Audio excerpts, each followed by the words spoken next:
जय हिंद दोस्तों। एनसीईआरटी के बारे में हर टीचर टॉपर ये कहता है कि एनसीईआरटी पढ़ो, एनसीईआरटी से बेसिक्स क्लियर होंगे, एनसीईआरटी पढ़ लो। पर सच बोलूं तो एनसीईआरटी पढ़ना और एनसीईआरटी समझना दोनों अलग अलग चीजें हैं। देखिए, आप एनसीईआरटी को डाउनलोड करते हैं, बहुत सारे स्टूडेंट्स हार्ड कॉपी लेकर आते हैं, हाइलाइटर लिखते हैं, नोट करते हैं। पर जनरली होता क्या है, कुछ दिनों के बाद हम जो हमने एनसीईआरटी में पढ़ा है, जो हमने फैक्ट्स पढ़े हैं, वो हम भूल जाते हैं। कंसेप्ट्स ब्रॉडली हमें चीजें याद रहती हैं। अगर आपसे ये पूछा जाए 10 दिन बाद, तो आप कहेंगे कि हाँ, कुछ ऐसा चैप्टर पढ़ा था, बट उसके जो फाइनर पॉइंट्स हैं, नुएंसेस हैं, वो आपको याद नहीं रहते हैं। उसके बाद जब उसमें से कौन सा पार्ट इंपॉर्टेंट था, उसमें क्वेश्चन कैसे फ्रेम हो सकते हैं, इन चीजों का हमें आइडिया नहीं रहता है। अब होता क्या है, इवेंचुअली होता यह है कि यहां पर बहुत सारे स्टूडेंट के साथ एक डिमोटिवेशन या एक फ्रस्ट्रेशन आने लगती है कि मैंने सारी एनसीईआरटीज पढ़ ली थी, मैंने बहुत अच्छे से उसको हाईलाइट किया, नोट्स बनाए उसके, पर उसके बावजूद मैं क्वेश्चन सॉल्व नहीं कर पा रहा हूं। मैं जब एग्जामिनेशन हॉल में बैठता हूं तो मुझे वो क्वेश्चन देखा हुआ महसूस हो रहा है, हाँ कहीं पढ़ा था, बट मैं सही से उस क्वेश्चन को सॉल्व नहीं कर पा रहा हूं। मैंने दो ऑप्शंस एलिमिनेट कर दी थी, फिर भी दो बच गई। मैं कॉन्फिडेंटली क्लियरली उस क्वेश्चन को आंसर नहीं कर पा रहा। तो यहां पर एक बहुत इंपॉर्टेंट पॉइंट है जो समझना, वो ये है कि पढ़ना और समझना अलग अलग चीजें हैं। और समझने के लिए इट इज वेरी इंपॉर्टेंट कि आप उससे रिलेटेड इंफॉर्मेशन को क्विज फॉर्म में, क्वेश्चंस की फॉर्म में लेकर आए और उसको डिस्कस करें। इसीलिए एक प्लेटफॉर्म स्टूडेंट्स के कहने पे ही हम लेकर आए। बहुत महीने, ट्रस्ट में बहुत महीने लगे उस पूरे के पूरे प्रोसेस को कंप्लीट करने में, ncrtquiz.com को बनाने में। आइडिया इज वेरी सिंपल कि चैप्टर वाइज क्विजेस, एक चैप्टर पढ़ें और उसके क्वेश्चंस को कर लें सॉल्व जाकर।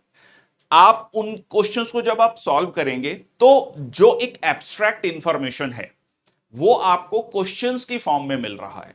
जब आप उस एब्स्ट्रैक्ट इंफॉर्मेशन को क्वेश्चन की फॉर्म में देखते हैं, तब आपका माइंड एक्टिव मोड में चला जाता है। और जब वो एक्टिव मोड में जाता है, तब आप उस इंफॉर्मेशन को बेटर तरीके से रिटेन कर पाते हैं।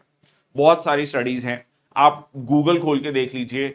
दुनिया भर की, खासकर अमेरिकन यूनिवर्सिटीज में बहुत सारी स्टडीज हो रखी हैं कि किस तरीके से जो डेली क्विज है, क्वेश्चंस को प्रैक्टिस करना है, वो हमारी रिटेंशन को बढ़ाता है। बहुत सारे स्टूडेंट्स को लगता है कि यूपीएससी की जो गेम है वो नॉलेज पर बेस्ड है, कि मतलब मैं ज्यादा पढ़ूंगा तो ज्यादा अच्छा स्कोर करूंगा, मेरे चांसेस, मेरे प्रोबेबिलिटी ज्यादा है एग्जाम क्लियर करने की। पर यहां पर एक बहुत बड़ा झोल है। उसमें एक साइकोलॉजिकल कह लीजिए एक पॉइंट भी है कि हम पढ़ रहे होते हैं पर हम अपने आप को टेस्ट नहीं करना चाहते, हम अवॉइड करते हैं। क्योंकि कोई भी व्यक्ति अपने आप को टेस्ट करता हुआ देखना, उसमें अगर आप अच्छा परफॉर्म नहीं करेंगे तो बुरा लगता है। तो इन सारी चीजों को सॉल्व करने के लिए हमने एनसीईआरटी क्विज बनाया है।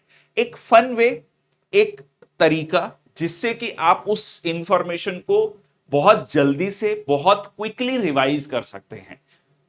30 से 40 क्वेश्चन हर चैप्टर के, जिसमें हमने इजी, मॉडरेट, टफ लेवल के क्वेश्चंस बनाए हैं।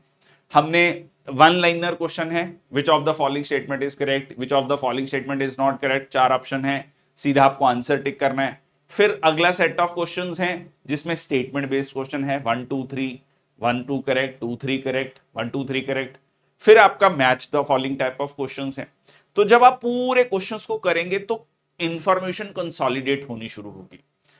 अब यहां पर आपको यह भी समझना है कि क्वेश्चंस करने के बाद आपको एक्सप्लेनेशन भी मिलेगी, फिर आपको टीम लीडर भी मिलेगा। ठीक है, एक जैसे आप अपना रैंक देख सकते हैं।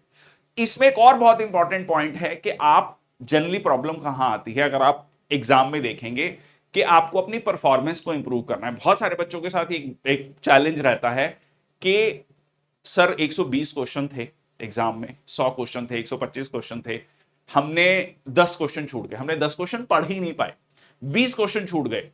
कुछ स्टूडेंट्स तो ऐसे भी मिलेंगे कि उनकी स्पीड इतनी स्लो होती है कि वो आखिरी के 25-30 क्वेश्चन तक छोड़ के आ जाते हैं। अगर आप 25-30 क्वेश्चन छोड़ के आ रहे हैं, बिन पढ़ ही नहीं पा रहे हैं, दैट मीन्स कि आपका सिलेक्शन नहीं होगा, मतलब ये कंफर्म मान के चलिए। अब इस केस में हमने क्या करा हुआ है, इसमें हमने ये भी ऑप्शन ऐड किया हुआ है कि हर क्वेश्चन पे आपको ये भी पता लगेगा कि आपने कौन सा ऑप्शन मार्क किया और कितना समय दिया उस क्वेश्चन में।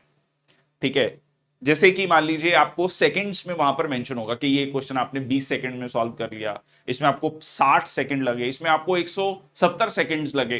तो अब आप उन क्वेश्चंस को आइडेंटिफाई कर सकते हैं कि अच्छा ये क्वेश्चन में मैं ज्यादा समय ले रहा हूं और दैट मींस ये क्वेश्चन में मुझे कंफ्यूजन थी, इस क्वेश्चन को मैंने काफी लंबे समय तक पढ़ा समझा।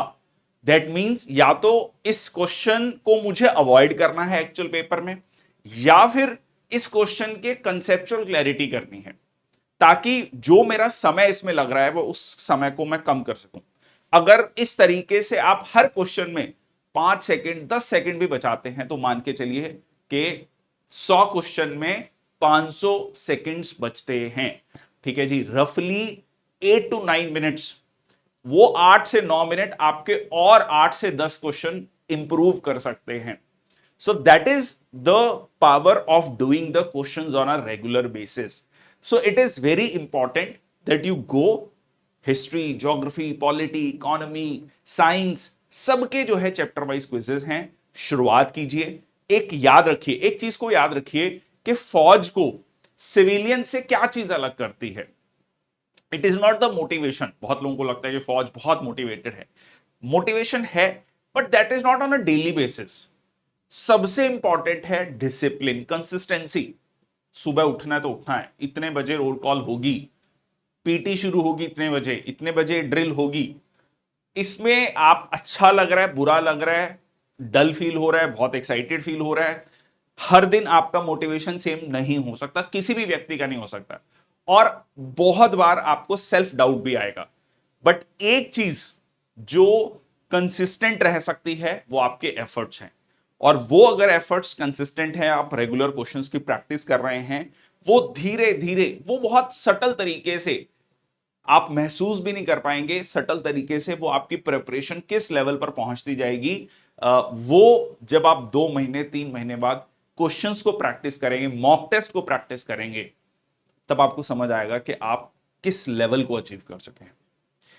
तो ncrtquiz.com पे हर बुक का जो पहला चैप्टर है वो फ्री है, जाइए लॉगिन कीजिए, और जो आपका सबसे कंफर्टेबल सब्जेक्ट है सबसे पहले वहां से उठाइए, ताकि आपको धीरे धीरे कॉन्फिडेंस बिल्ड होना शुरू हो और आप इस प्लेटफॉर्म का, इस इनिशिएटिव का बेनिफिट उठा सकें। That's all from my side. Thank you so much. जय हिंद, वंदे मातरम।